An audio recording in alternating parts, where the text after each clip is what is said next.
So I first started having seizures when I was in my preteens. It was kind of confusing because I really had no clue what was going on and I didn't even remember them.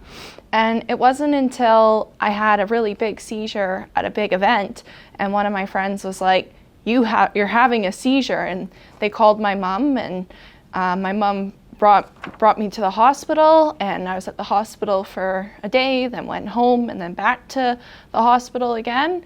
And I think they did an EEG and they told me I had epilepsy. And so that was like when I was around 12, and I went on medications and stuff, and that managed to control the seizures until I was about 19.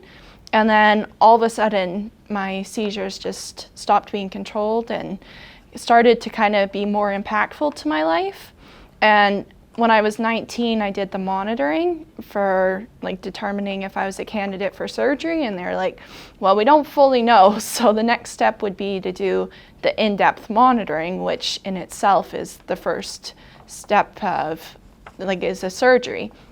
And I was young, so I was pretty scared, and I was not at all ready for that. And I was starting university and just kind of wanted to keep going with my studies, and my seizures did continue to get worse as time progressed. And by the time I'd finished school and I was working full time, it was getting to a point where they were starting to get even more serious, and I was having, they were changing a bit in their type. So I realized, well, I'm in a place now where I can take the time to focus on my health and take these next steps. Making the decision to have surgery definitely wasn't an easy one. It was scary, but somehow deep down, I just knew it was time to proceed with surgery. So I really kind of relied on that gut feeling. I think the pros and the cons, weighing them in my head, I really wanted to have a fulfilling life, the opportunity to have freedom, to live by myself, to drive, to feel safe while running. So I didn't want to have to deal with that fear in the back of my head that, oh, what if I have a seizure? And let that limit me in that way where I'm constantly worried about it. And I know the worrying impacted everybody around me, so I kind of wanted to be able to relieve that worry. I'd gotten to the point where I'd had a pretty good support network, so I had people in my life who cared about me and were willing to support me through the process. And that, I think, in combination with just the desire to be able to live my life fully, was what pushed me to make the decision to have surgery.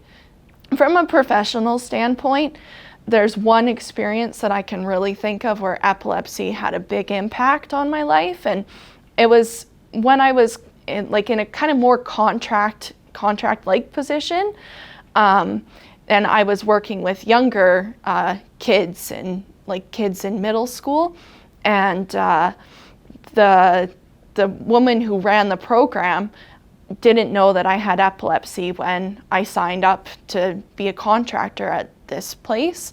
And when I finally first had my first seizure while working, that changed everything, because they then saw me as somebody who wasn't safe to work at their facility. And so that meant they always had to have somebody right beside me, watching me and being prepared to help the student, where it was kind of usually more I was in a place where I might have needed a bit of help. And I had to disclose to all the students that worked with me that that I had seizures. And it's like asking someone to share something with certain people before you even know them. So that was a really difficult place to be in. And then along those same lines, I think because I had this condition that they weren't comfortable with, I didn't get students in certain age ranges because they didn't think the student was capable of experiencing my seizure or being around me when I had a seizure. I think I would tell the employers that treated me differently that they need to do some learning, and that they should expand their horizons to kind of realize that epilepsy is not something that's bad about me. It's one of the reasons that I have compassion, and I'm more careful, and I'm like more like understanding towards people who have like difficulties, may it be epilepsy or something else. It's something that allows me to bring another way of like emotional connection to people, even if they're not dealing with epilepsy specifically. So it's the experiences and knowledge that I've gained from it has made me a better person, and therefore a more valuable employee. The Epilepsy Association of Calgary has really supported me through kind of the moments where, because of my seizures, I was treated differently. I was always able to come to the EAC and talk to somebody about an experience I had where I was specifically treated differently or in an unfair way because of my seizures, and they provided the support and confirmation that, look, that's not all right that it happened, it's not okay that somebody treated you differently, and the reason you feel bad about it is like valid. And so those moments really enabled me to continue going through a lot of like those hard times, and I was provided guidance to like on how I can handle those situations. Throughout the surgical process, the volunteers with the Epilepsy Association of Calgary really supported me in the moments where I was like extremely tired and vulnerable and not feeling at my best and just needed someone to talk to.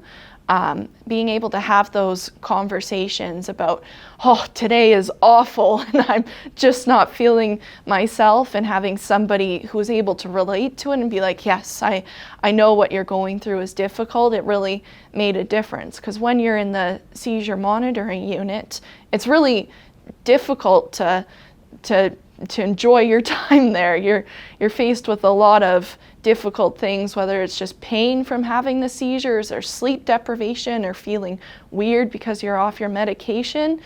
There's always something that's going to trigger emotions within you, and the volunteers were always able to relate and provide some support and reassurance that like, you'll get through this, you're